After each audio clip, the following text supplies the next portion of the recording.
said I was going to aim for 8:30 to 9:30 to do my art stream today, and I have threaded the needle dead center at 9, well, a little after, I guess. It's 9:05 a.m. technically, but 9 a.m., so kind of where I was aiming for. That's generally my normal plans when I'm going to do a stream.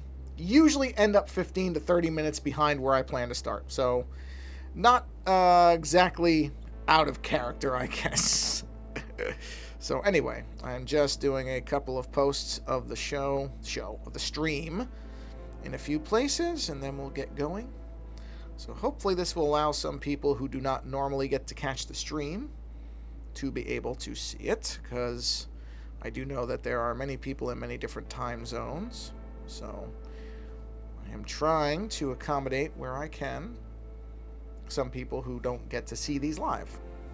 And that is the point of doing some earlier streams, which I'll probably do some next week. Don't know exactly when yet, but I think I have a few days at least that I will be able to do an earlier stream. Okay, so I am now just posting this in the last of the places where I post stuff, which is the old Mastodonner. And yeah, now I'm just going to sit here and give a few minutes for, as usual, I usually give about 5 minutes. I don't know if that's a good amount of time, bad amount of time, what? For people to show up, just because I like to give a little bit of a lead time so that people can, I don't expect people to see something that I post and instantly show up. So I kind of figure 5 minutes is a nice amount of time for people to be able to see the post itself, and then, or get an alert, I guess, if you're following on through Twitch, I suppose. I don't really even know how this stuff works, to be honest, but I think 5 minutes is usually a nice little amount of lobby time, or whatever you want to, not intermission, I guess it would be preview time, like in films, when you go to the cinema, to use the British expression for it, or go to the movies, or go to the theater, whatever. Well, I don't know. Theater to me, I always thought it was weird that theater, that's not weird, it's just a distinction that I guess I make in my head, is going to the movies means going to a place where they're projecting a movie onto a screen or whatever. And going to the theater, even though I know it's called a movie theater, theater to me is Broadway, plays, people in actuality doing something in front of you, where you are as a audience member watching it live as it's happening, as opposed to a recorded bunch of images being played. It doesn't really matter, it's completely semantic, but it's interesting to me, a movie theater, because I find those two things to be distinct things. I've always viewed them differently. And then when I don't know if it's just outside, I don't know how wide the use of going to the cinema is outside of, I know UK, British say things like that, or say that. I don't know if it's said like that in many other places. I really don't know. Or if, because it could be a thing like American football, which is not football to anybody outside of America. It's either American football or football means soccer, which let me get a sip water.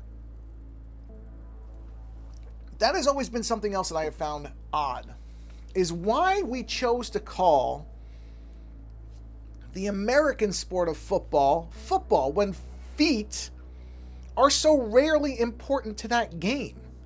Football is generally, you're holding the football in your hands. Yes, there are kicks and punts, and then the extra point kick. But honestly, most of the game is holding. Why was it not called handball?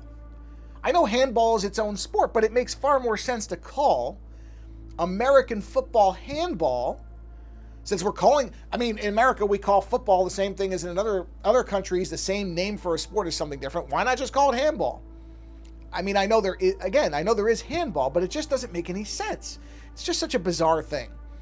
And if the idea was, well, we don't want to call it handball because there's already a sport called handball, you would think they would still try to find some kind of descriptor that made more sense than football. Anyway, that's my random, confusing, I don't get how the world works type of thing for today. In any event, let's get on with this, as it is at the 5-minute mark. All right, I'm going to test my hotkeys here. See if this works. Excellent. Okay, good. I set up the hotkeys on this machine too, because I use 2 different machines depending on the stream that I'm using. So I'm just making sure the hotkeys work. There, it's working. That's good. A good sign. Wait for the fade. Check my other hotkey here. Hey, it works. Excellent. Okay. Well, back. I was about to say back we are, which sounds like a Yoda expression. Here we are back at, better English, our festive bag of eyeballs, the holiday eyeballs. So we will do this as what is likely the last stream I'm going to do before Christmas, if you celebrate Christmas. Because I don't think with everything going on for the holiday weekend, I'll probably have any time for streams. So I'm assuming this will be the last one. Again, before Christmas. So we need, okay, so let's do, yeah, this works. Yeah. I think those little accent lines are going to look good. But you know what? Actually, let's stick with doing the highlighting part. Let's see here. So I can stick with... Oh, not that. I'm not using a paintbrush. No. That would be bad. Let's see how this... Yeah, this will work. So let's do... If the light source is on the bottom, let's go ahead and do something like this. Again, not worrying too much about following any specific lines. But we'll just do that, because the light source is in there, so it would be angled. As you can see, we have the angle of the shadows on some of these things. So I'm trying to somewhat follow those angles with the light parts or the lighting. But again, nothing where I'm really being... I'm not going to be too strict about it. I'm just going to kind of go with what I think looks organically all right. Yeah, something like that. And then also trying to follow... If you can see here, these... Oh, you can't see it because it's underneath. But the shininess on the eyeballs, too. So I'm kind of using those as well as a bit of a guide. Just to see what I want to do here. And I'm not worried about the fact that I'm going over some lines. I'll fix those things with the eraser. This is more about just establishing kind of where I want the highlights to be. And not so much the actual, cleanliness of the lines yet. One of the benefits of being able to do this in digital, as opposed to using pen and ink, is that I can do stuff like this. I can be sloppy with some of the lines in a way that I wouldn't be able to do if I was doing this in traditional media, which is nice. Now, I suppose some people might say, well, that actually will make you kind of become lazy about how your line work is. I don't think so. I think my line work will still be my line work. I understand where that comes from, and I haven't drawn anything in actual physical media in quite a while. I'm probably going to soon. I've been kind of meaning to do something in a more traditional medium for a while. I didn't not do it for any particular reason. It's just not something where I've done it for a while. I was actually just talking to somebody last night. I went over to a friend's place for a cookie decorating thing, mostly for children, not really for the adults.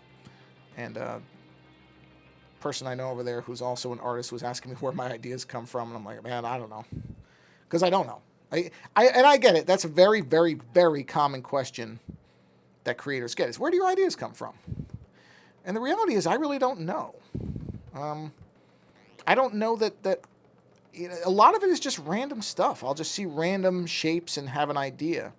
There are numerous notes that I have. I don't know if I ever mentioned this before, but I'll take notes on ideas, some which I never ever get anywhere near actually doing, but just neat concepts in my head.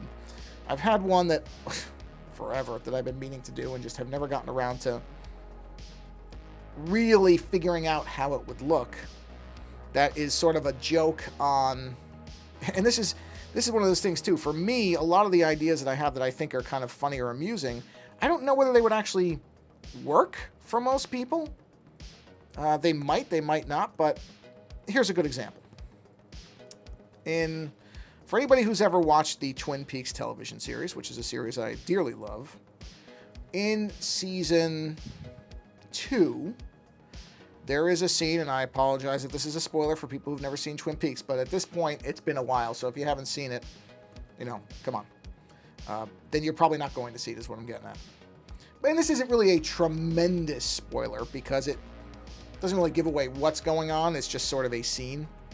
But anyway, there's a scene in a bar where Agent Cooper is in there with a group of other individuals, and he has essentially a vision, or he has sent a message, or however you want to interpret it, because one of the things that's great about Twin Peaks is it's very open to interpretation on what you actually think is happening and what it means. But in any event, there is an event that happens, whether it is, again, a delusion, a message sent from a mystical being, a construction of Coop's mind in an attempt to make sense of what's going on, up to you, the viewer, where a giant appears to him to tell him that a murder is happening. And the giant says, "It is happening again." That's what he says, I think, twice. He says, "It is happening again. It is happening again." Of course, in that moment, Dale Cooper doesn't actually know what's going on, but we, the audience, do. And that is that there is a murder that is happening somewhere else. Hence, it is happening again. And when I saw that scene, for whatever reason, I thought, because there's a scene in, and don't ask me, well, actually there is a, interesting, I never considered this as an unconscious connection. David Lynch was reportedly offered the ability to direct Return of the Jedi, the third Star Wars film, and turned it down in favor of Dune, which I am both fascinated to what Lynch's Return of the Jedi would have looked like, but also very happy he turned it down because I love his Dune. So that's one of those things where you sit there and go, what would that have even looked like? But in any event, in Return of the Jedi, and this is where I'm wondering, is it the Lynch connection that made me jump like this? I don't know. In Return of the Jedi, again, if you haven't seen it at this point, this isn't much of a spoiler. This happens at the beginning of the movie, but again, it's a movie that's been out for a while, so you really, I'm not going to feel too bad about this, especially because it is a scene that happens right at the beginning. It isn't really a spoiler, per se, but Luke Skywalker shows up at Jabba's palace, and Jabba has a major domo named Bib Fortuna, who is this very, very, he's literally white-skinned alien who has these kind of thick tentacles that wrap around his head. He's a Twi'lek, I think. I think he's one of the Twi'leks, I'm pretty sure. The Star Wars knowledge has faded a bit in recent years, but I believe he is a Twi'lek. And, because they have it must be. Anyway, Luke Skywalker shows up, and Bib Fortuna has been instructed not to let him in. I got to fix a line that I noticed is not right here, so bear with me a minute. I think it's that one here. Bib Fortuna has been instructed specifically not, we find out, to let Luke Skywalker in, because Jabba has been told that he will be showing up to rescue Han Solo and Princess Leia and the rest of them. And so when he tries to bar Luke Skywalker from entering, Luke Skywalker employs a Jedi mind trick and basically talks him into letting him in, which, is pretty much, he just waves his hands at him and says, yeah, Jabba wants to see me. And then Bib Fortuna is basically like, yeah, he wants to see you. Yeah, okay.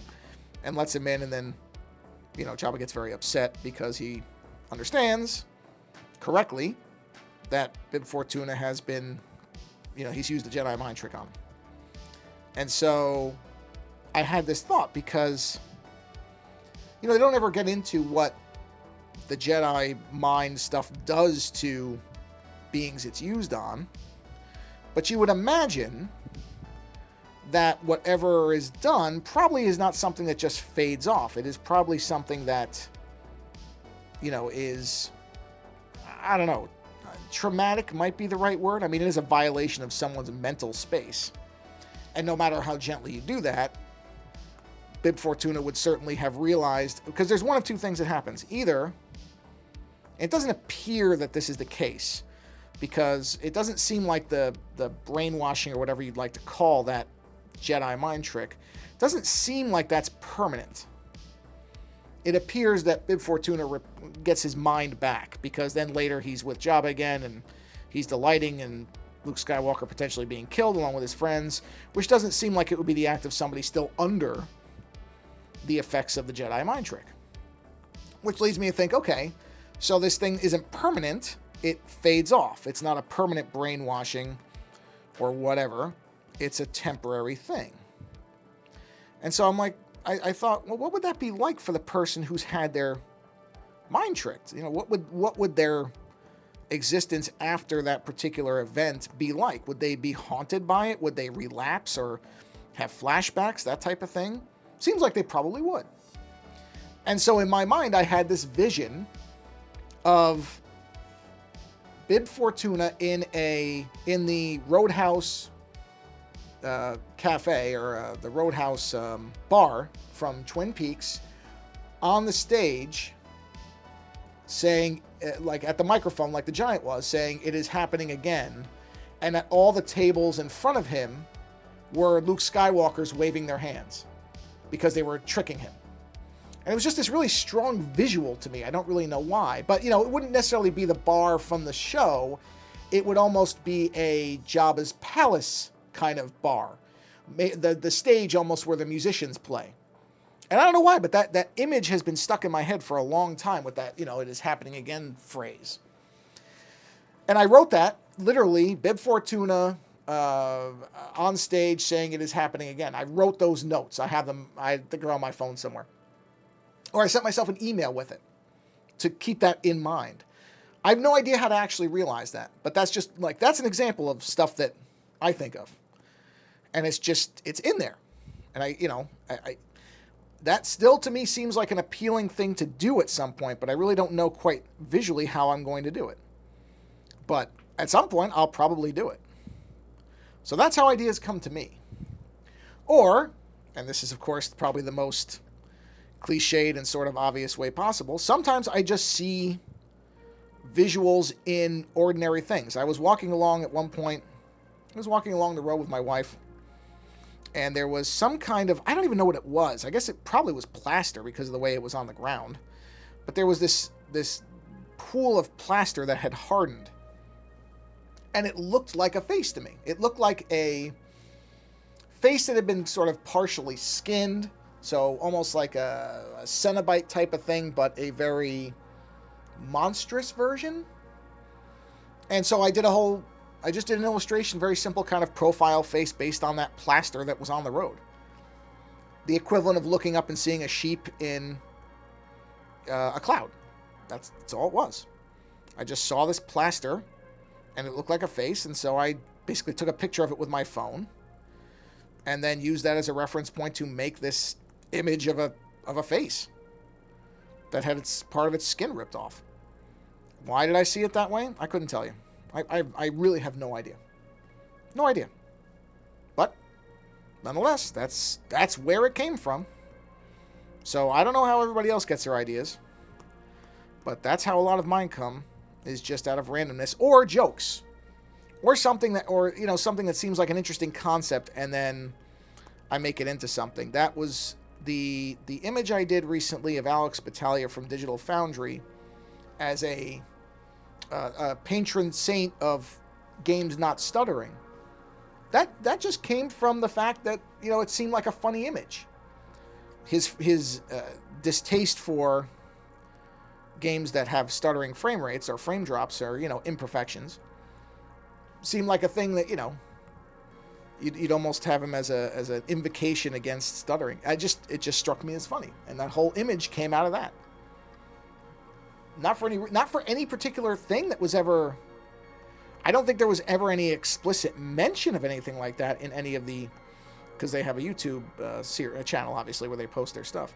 I don't remember there anything in particular being something that would have referenced him as a holy figure against game stutters, and yet that's what popped into my head. Couldn't tell you why.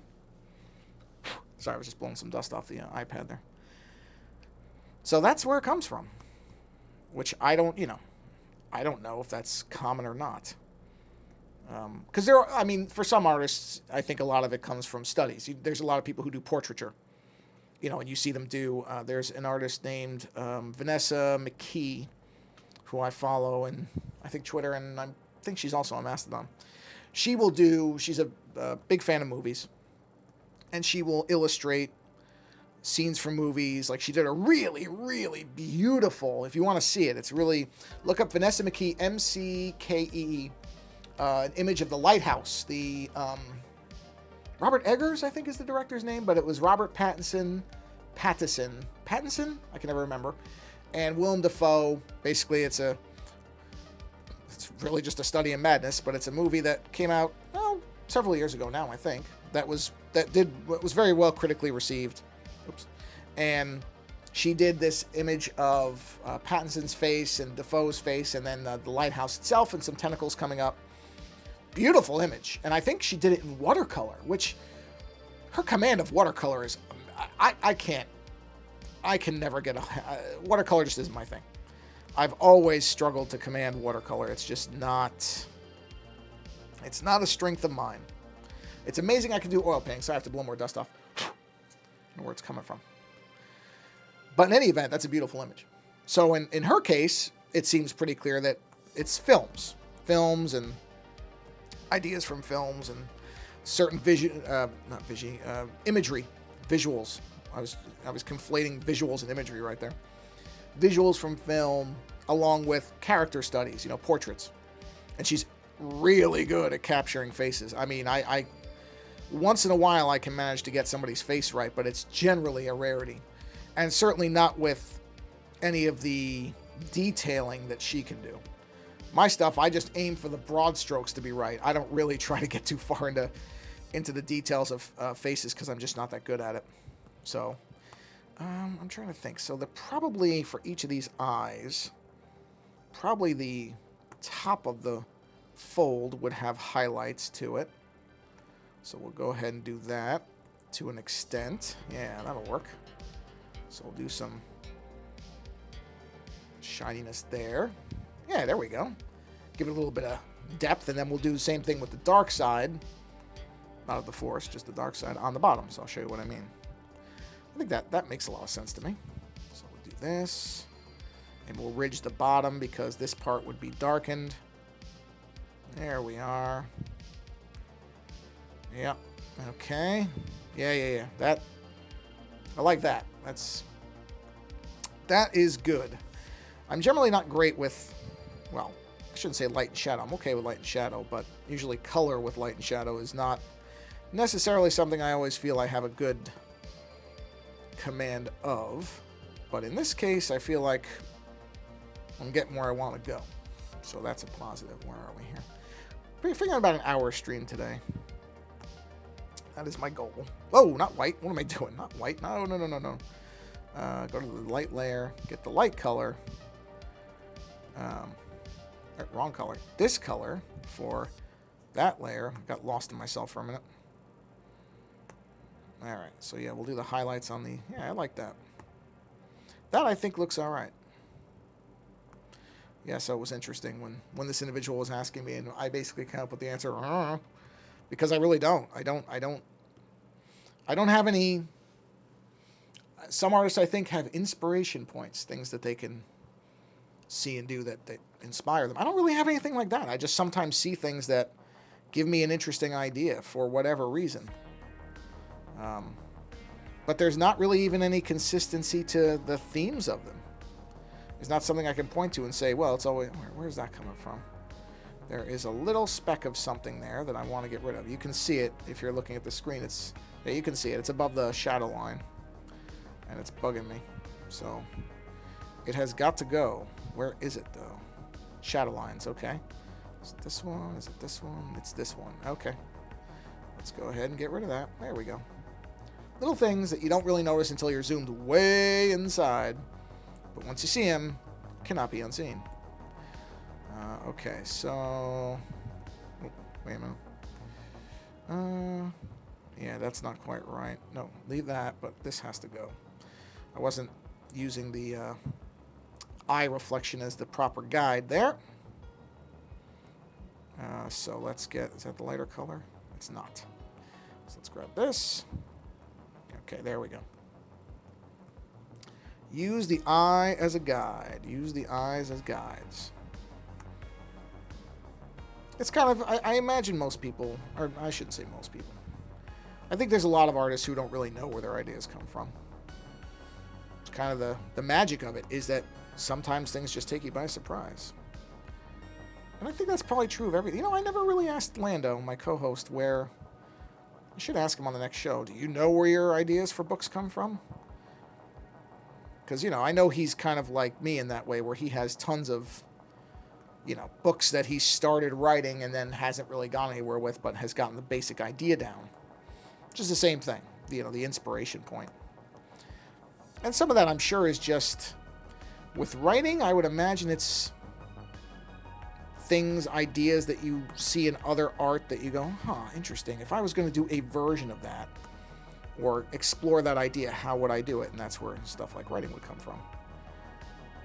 And art is like that as well. I mean, there have been times where I've seen a piece of artwork and been like, huh, if I was going to do something like that, what would it look like if I did it? You know? So I think there is that as well.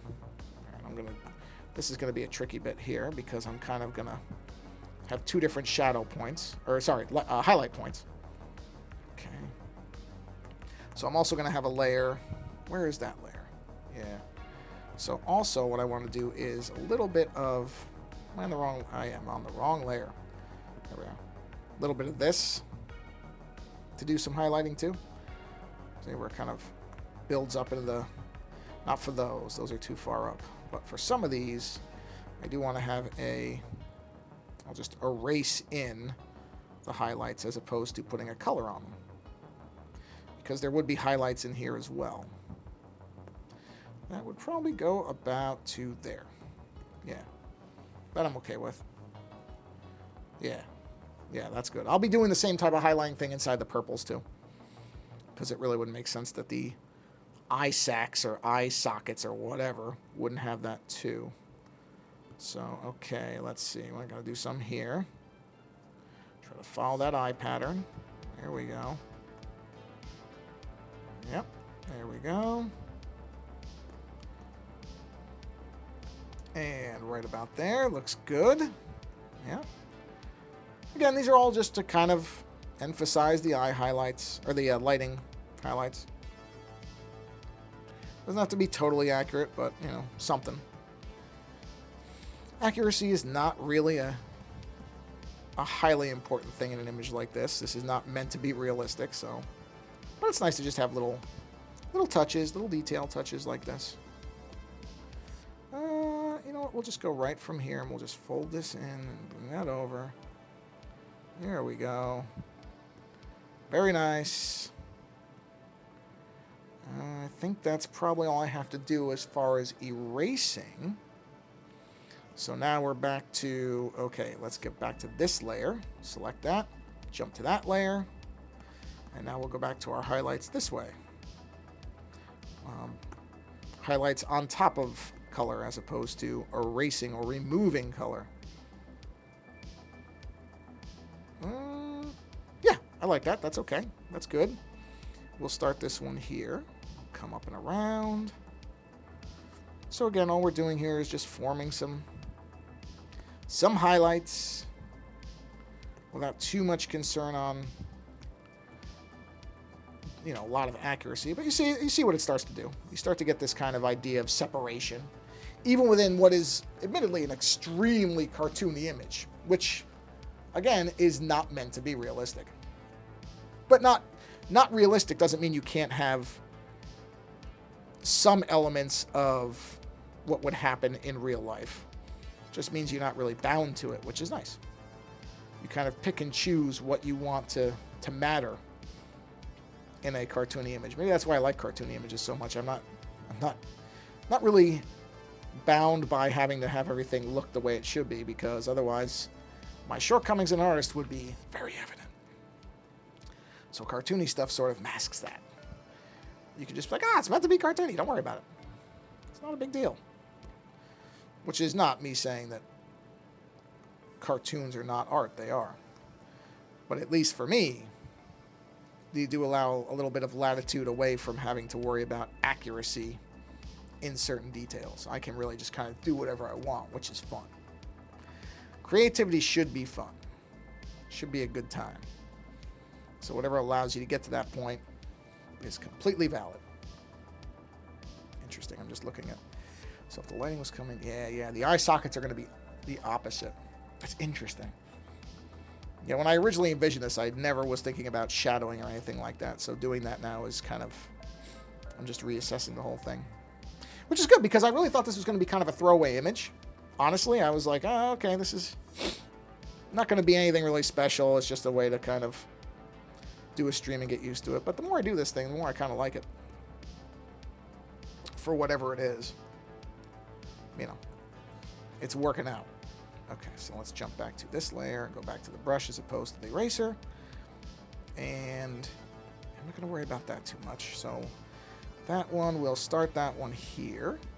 Okay. And we will go like that. And we'll just follow this thing along.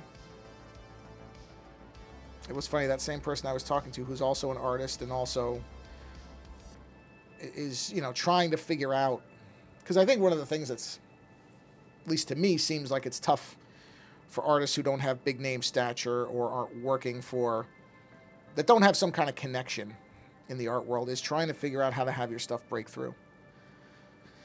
And, you know, so he was asking me, oh, well, okay, so how do you gain viewers and how do you, you know, how do you get people to follow you? And I said, honestly, I don't make much of an effort at it, which is true. I don't really do much in the way of promotion outside of the social media stuff that I do, which is, you know, Twitter and Mastodon and Discords that I'm in. I said, that's it. I'm not going to, I mean, there are people who really just, they bomb everything. And I get that. It's, there is a logic to that. I'm not saying that's not an effective, you know, there is this idea that you have to be everywhere because there are so many places people can be. I get the logic. And I'm certainly not even disagreeing with it. It's just, I think you end up, I don't know, chasing that kind of engagement thing. I think people are going to find you organically. And I think if you're consistent in a few places, at least this is my mentality on it. You can do whatever you want. This is not my advice to anybody. I am certainly in no position to be offering any kind of career or promotional or branding advice to anybody. But in my view, for me, I feel like if people come across my stuff, they're going to find it because they will see that there is a lot of it, that I've been doing it for a while, as opposed to, you know, because I post on this and this and this. I think that does take away, for some people, I think for me it would. Here, I'll phrase it like this, because everybody's different.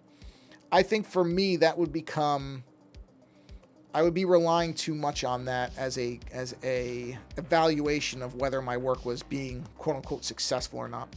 So I'd rather just do the things that I do, and then if people find me, they find me. You know, there are people who will say, well, you're never going to get any type of big, you know, marketing penetration that way. And maybe I won't. I've lived most of my life as an artist who was not known.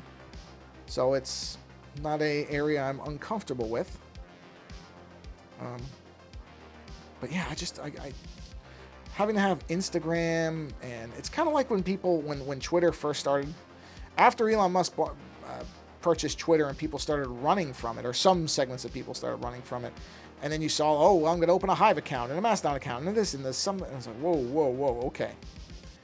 Let's pick something, you know, pick a thing. And yeah, because I'm not going to open a Hive account. It's just too much stuff. It's just too much stuff. Be wherever you want to be. Again, I'm not telling anybody they're right or wrong to make the decisions they're making. I just know for me, I was like, I'm not opening 15 accounts on 15 different services, because as it is, I don't, you know, having to remember to post in 1, 2, 3, 4, like 5 places is enough. It really is. That's enough for me. I don't need more avenues for this stuff. I mean, I don't mind having more avenues for this stuff, but I don't need more avenues where I have to worry about, did I post here? Did I post on this? Is it consistent? Oh boy. It's all right. I'm good. People will find me, or they won't. I think I post enough stuff as it is anyway. I do a fairly, I think, okay job of that, where I make sure that I I try to post in the same places every time, or the places where I feel like there are people actually paying attention. Because yeah, I mean, trying to manage every possible avenue, like doing TikToks, nope, not for me. And I think too, at least again for me, nothing that I do really makes sense for a platform like, let's say, TikTok. It doesn't. I mean, I could post I guess I could post very short time lapses of my illustrations. I suppose that would kind of work. But I don't know. Is that really something where you get a sense of how the work is being made? Time lapses are, I mean, don't get me wrong, I do post time lapses of stuff that I do, but they're usually a good 5 or so minutes long because there's a lot of line work and kind of changes and stuff that go on. And I feel like if I blow through that too quickly, you don't get really a sense of how the work is put together. So I think in that way, if it's too short, then you don't really get a sense of how the work was constructed. Maybe people don't care. I don't know. That's tough. That's tough for me to know. But like I said, at this point, I just don't see TikTok as... and I thought there was one other one, which of course I'm probably forgetting because there's so many of these avenues now. I don't bother with Facebook. Facebook I've been out of for quite a while, which I don't think there's really much that goes on there anyway at this point. If that platform feels like it's... I think some of the metaverse stuff is because there is an awareness that Facebook's relevancy is fading, at least for some segments of the population. Obviously, I think still most businesses and all the rest of it do that because it's almost a Windows kind of thing with Facebook where there's a legacy connector there.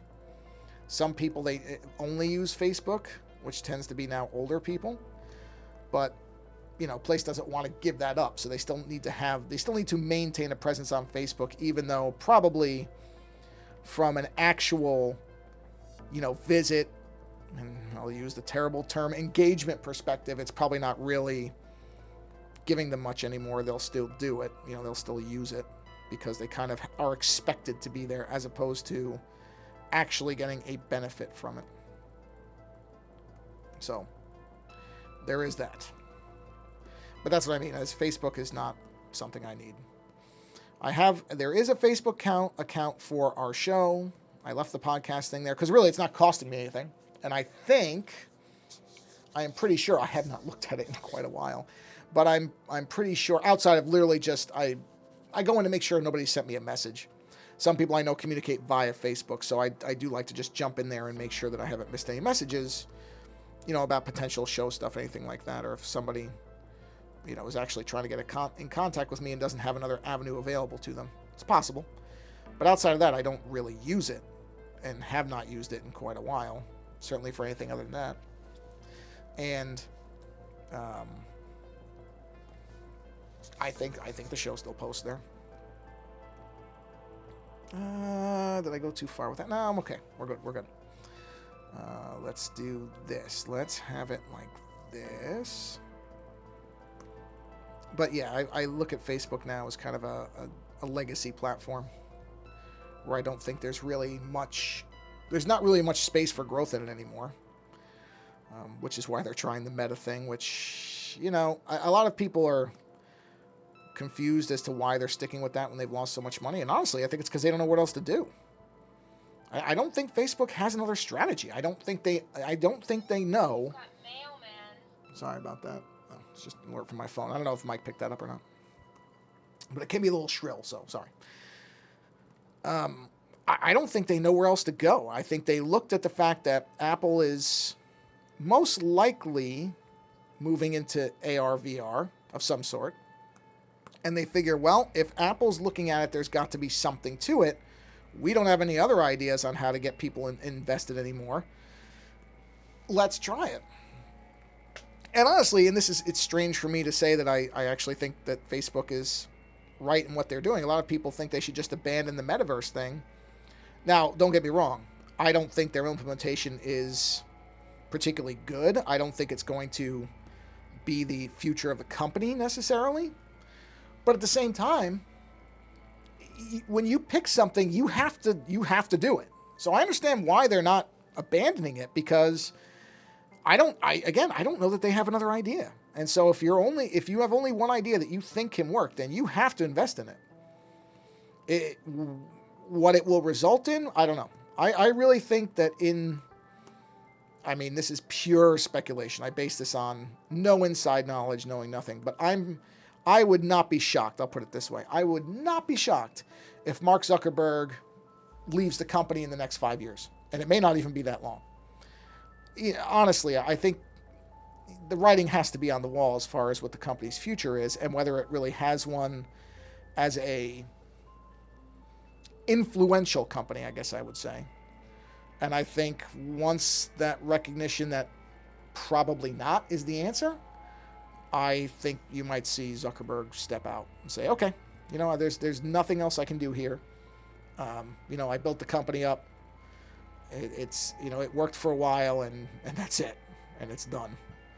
That would not shock me. I know a lot of people would probably say, no way. Why would he leave now? He's been there for so long. Well, because at a certain point, you realize there's nothing else for you to accomplish.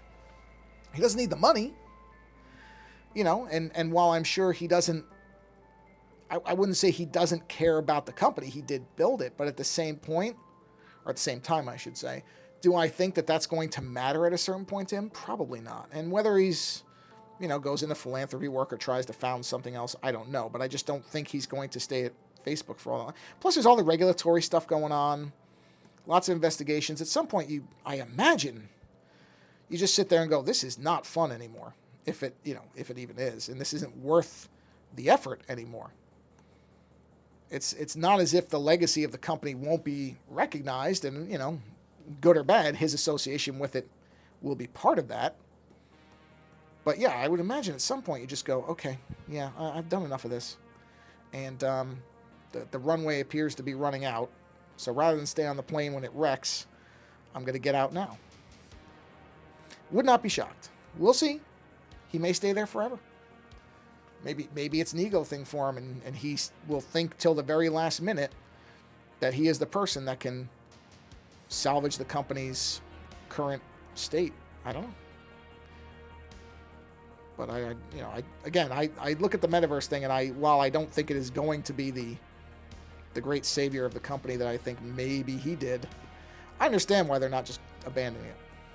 That would actually look far worse.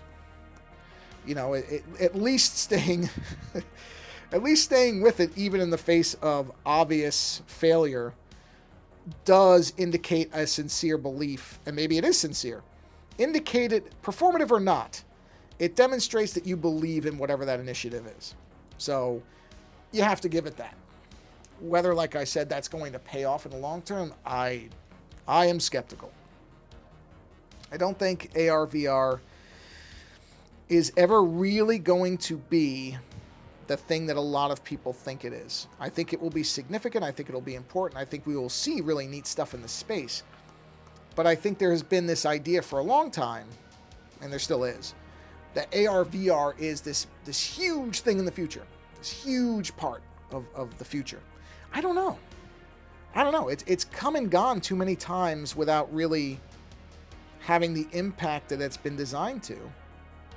Again, I'm not saying it'll never be important. I think there are segments in kind of what we're already seeing. A lot of places that are already adopting this stuff in enterprise and in certain industries, medical. There's lots of places where I think it's going to be groundbreaking technology in terms of allowing people to do certain things that they otherwise could not easily do. But do I think it will ever be a big consumer thing? I don't know. I don't know that it will be. Which isn't necessarily an argument against developing for it. I think it's an important technology. I just don't know where it's going to end up. And I don't know if it's going to ever be, there are the true believers who have really championed VR for a very long time. I don't know that the future they wish for will ever really come about. But we'll see. AR's is a more interesting story because that's more of a supplemental technology as opposed to replacing something. With VR, you're sealed in. I've said this for a long time. AR is, to me, the far more interesting one because it's a layer on top of things that many of us already use. Glasses, phones, displays, all that type of thing. And it doesn't require a substitution of what you're experiencing. Instead, it aims to be an addition to it, a supplement. That's more compelling. I can see more of a future in that, because that's what a lot of technologies do now. They're additive as opposed to being a replacement. So instead of taking the place of something, it puts more on top of it. That makes a lot of sense to me. And I think that's where, there's obviously Apple has talked about it. And I think I don't know, they've said, I don't know if they've specified only AR, but they seem to, it seems like maybe that's the direction they're leaning. And I think that, as with many things, Apple might end up setting the direction for many, many other people. That tends to be something that happens.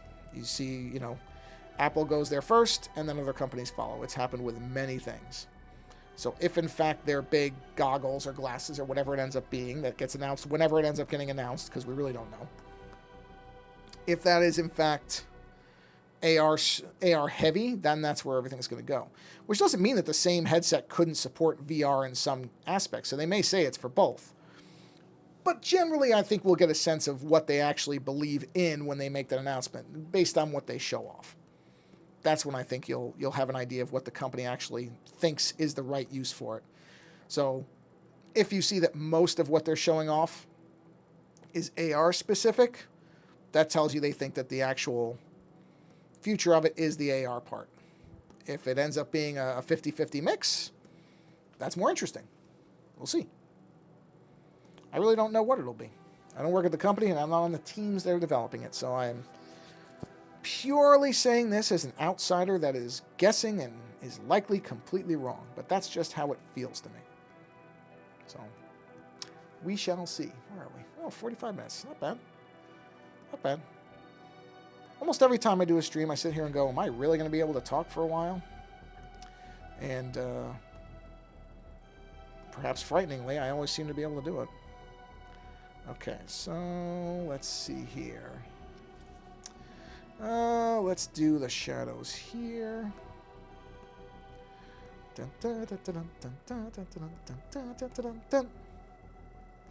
Humming Christmas music. Okay. Alright, so there's still some shadows to do around here. Let's do them this way. And we'll have a little bit of it coming up there. Come on. There we go. And that's probably, let me look at the light source. Oh, no, a little more. A little more. Let's go over that hump, and we'll go right into that little fold. There we are. And let's do some shadows in here. Okay. Okay. I don't know why I thought Christmas Eve was Sunday and not Saturday, but at least here it's, well, I guess everywhere would be the same. I don't know. Yeah, no, Christmas Eve is the same everywhere. It's always the 24th for everybody, because the 25th is Christmas Day. So, but I don't know why I kept mixing those days. I mean, I shouldn't say that. I'm terrible with calendars. I am not good with dates and times and all that stuff. I just never can keep any of it straight. So, Christmas Eve tomorrow, which for some people is when they open their presents, and for some people is the day before they open their presents, or they open one present. Some people still do that thing where they open one gift on Christmas Eve and then open the rest of them on Christmas Day. We do the Christmas Eve thing. We do Christmas Eve, actually I shouldn't say it, it's sort of a two-parter. We do Christmas Eve with the extended family, opens gifts and all that stuff. And then Christmas Day is basically my wife and I, our gifts. That's what we do. So we kind of have both. Have a little bit of both. Christmas Eve and a Christmas Day thing. Nice way to do it. I like it. I mean, there's no really wrong way to do it. You do it however you want to do it. But I like the kind of, you get 2 days out of Christmas type of thing. It's nice. A little bit of an extension. Because Christmas is such a strange holiday, and the fact that once it ends, it's like it's just dead. And that's like, all right, straight on to New Year's. I mean, I get why, but it's just, I don't know. It's always struck me as odd that Christmas is this major holiday for a lot of people. And then it is, I mean, as soon as it's over, it is over. So, I don't know what I would expect it to be otherwise. I just think for, how much of an emphasis it is, at least in the United States, as a holiday, that it would have a little bit, that there would be a little bit of Christmas hangover, if you will. I don't know what other term to use for it. But maybe it is just because it is such a dominant thing, and then you're instantly into, okay, post-Christmas. And then there's nothing really that happens for a while. After Christmas, I mean, there's New Year's, but New Year's is, I don't know, it never feels like a holiday or anything. It's an event, but then you don't have anything till Valentine's Day, which is an architected holiday, and then I guess Easter. Is there anything else? Am I missing something in between those? I don't think so. So, whereas when you get to, well, I guess it's the same. You know what? Maybe it's the proximity of Halloween and Thanksgiving and Christmas all being in such a tight amount of time. Maybe that's why the whole end of the year feels so different. Is because you have essentially three major. Halloween isn't really a holiday for most people, but you have three major thematic things that happen. Because Halloween is really, that's the beginning of fall for a lot of people, and it's very fall feeling, and it has the fall kind of, orange vibe to it, and it just feels energetic. And then you go into Thanksgiving, which is for many people also, I don't know if it is a holiday, but it's not really a holiday in the way that, I don't know, I guess it is. I was going to say in the way that I don't think there's any religious element to Thanksgiving that I can think of, not directly. And then after Christmas, you have a real long stretch where there isn't that kind of, because it's October, November, December, like bang, bang, bang. You have those things rapid fire. So each month has a centerpiece, and it does tend to be towards the end of the month. So it's almost on a monthly recurrence. It's fascinating when you look at it that way. And then you don't have anything. After Christmas, you go a long ways before anything else comes up. Which, again, I think the next thing would be Easter. So, interesting. I don't know if interesting enough for me to talk about it for that long, but interesting. All right, now we're going to do the eyeshadows, which we're going to do... Oh, yeah, I have to be careful with these because these will blend. So I'm not going to do too much of this because I'm pretty much at the end of the stream for today. But I am going to do internal eyeshadows as well. And what I probably will do is follow the folds like that. Because that sort of makes sense that it would be the natural part of the folds like that. So it'll be something along these lines. I don't think the white yet. The white part I don't have to worry about. It's under the white, but it's over the green. So I have to be a little bit careful on this. Let's go to the bigger brush. And let's fill this in. Yeah, so something like that. So there again, see you got the dark. And then I will probably do some kind of highlights on the inner ridges. Maybe. I might not. I might just leave that as two colors. I don't know. I'll see how it looks. It may not look as good as it does in my head to do that. So that one we'll just wait and see on. But I definitely want to do the under, because that feeds into the shadows that I did with the greens. Again, kind of emphasizes that there's a separation and a depth, even within a fundamentally cartoony image. So that, I think that, doing that, where are they? Something like that, I think that will look good. I kind of like that. And then I'll probably do the same thing with the actual eyeballs too, and kind of round them so that you get the idea that there's some depth there. But I think by following the shadow color of green, it just emphasizes, went too far there. It emphasizes that that's the shadow. I'm going to go right to there. I will go to that far. Yeah, so see, that works in concert with the dark green to kind of give that idea of the shadow. And so I'll have to do the same thing in general with the eyeballs, but it also pops the eyeballs out. It'll make it look like the eyeballs are out of the socket. So I kind of like that idea too. So let's see. So something like this, we would do that. Follow along here. Do all that. Do all this. And that. Yeah, that'll work. That'll work. Now, in a way, you sit there and go, well, if there's light there, why would you have the shadow there too? Well, because it is actually mostly in shadow. So a lot of this would be in shadow as well. So even though there is that light ridge, most of the eye itself, as you can see, is in a shadow line. So I want to follow that kind of background darkness like that. So that's just showing there's like a pocket of light. In fact, you know what? Let's do this. Let's give a little bit more of that, just to emphasize. Even though the shadow is there, it still kind of gives you the pointer of where the light's coming from. See that angle? So we're going to do that. So that one we won't follow. These are little things that aren't really rules. They're just kind of, see what looks good type of thing. Sometimes something that may not necessarily be accurate looks better. That is okay too.